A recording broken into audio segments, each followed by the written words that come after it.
Scotland have turned it. All they've got to do is get it into touch. The ball goes back. The captain. So, England, Scotland. For this one, I'm going with Scotland. I know. I'm going with Scotland. But it's going to be a very tight game.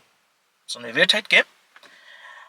I think I'm basing my prediction on, because England have a new manager, Borthwick. On the other hand, Scotland have Gregor Townsend, who has been there for the longest time.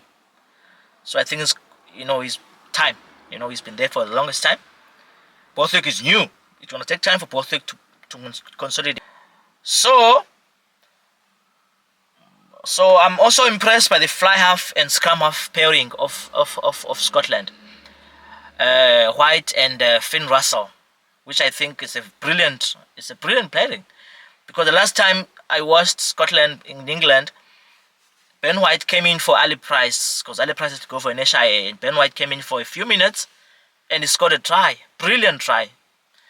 So I think this is going to be a very good pairing. They play very well. Finn Russell is playing very well right now. I'm actually enjoy his game. Kicks well. He's just so smart. He plays those flat passes, Brilliant player all round. Ben White also, good 9. He serves well on the racks, Not sure about these box kicks though. They're gonna have to be on point on the day because they're playing England, They have to make sure that everything is on point, on song. So Scotland have to play smart, intentionally smart on this game. They have to play very smart. I was mostly impressed by the try they scored against England last time they met them in Edinburgh. The first try they scored, Ben White scored. So they had a line out. They played a short line out. Then they passed first phase to an inside player. From the first phase ruck, and then from that first phase ruck, they took the ball back to where the line out came from. Physically slightest man on the pitch, quickly taken by Turner to Ritchie. This is what Scotland have to produce today. The carry there from Sam Johnson. White. There's Stuart Hall. Oh, he's through. And here goes Darcy Graham. He's looking for support. He may not need them. It's on to White. What a debut this is. So I think even in this game, they have to be very intentional with the smart play. With those nice surprise play, They have to have, they have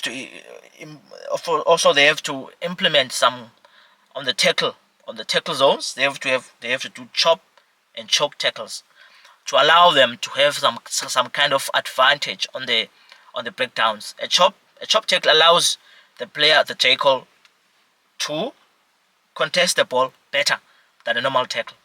So if you combine chop and chop tackles, you are going to do well in the breakdowns. You're going to slow the ball down. You're going to disrupt the breakdowns. You're going to not allow the other team to have a quick ball on you, because it's going to put you under pressure. Also, they have to improve on their line speed. The last time they played, their line speed was not good, They were not coming out very aggressively on the line. They were not consistent throughout the game. So this time around in Twickenham, they have to improve on that also. So also the territory, the zonal play. Finn Russell has to make sure that he directs them on the field. Kick to the right places. Allow Scotland to have some kind of say in the zonal play of the game. Don't let England play in your half. Push, allow your forwards to be there in the England second half. To make sure that your team plays with a good morale and a good mentality in the game. Because if you're always playing in your own half, you really are inviting problems. Penalties in your own half, kickable. You're inviting teams to score tries in your own half, in your tie line. All the time when you're playing in your own half, you're inviting the other team to come and attack you. Also, I think with the set pieces, I see Scotland is in their props. They've lined up VP Nell and Piers Kuman. I think it's a brilliant idea from Gregor Townsend. Thumbs up to him for that. It's a brilliant, smart idea. It's going to allow them to have a steady scrum. So that they can launch their attacks from those scrums, because good scrums allow you to launch attacks. They allow you to have your set plays. They allow you to to have freedom to play, to unleash your back line. You know, if your scrum goes forward, it's all good for the team. If your scrum comes backwards, it's getting dominated by the other team. AI usually ends very badly for you. So I think Scotland are going to be decent on the scrums. Hopefully, these guys can be on song on the day. Yeah. So overall, I think Scotland are going to do well here. They should win. I hope the weather doesn't rain, you know, doesn't get affected by rain and stuff. So yeah, those are my predictions for this upcoming encounter.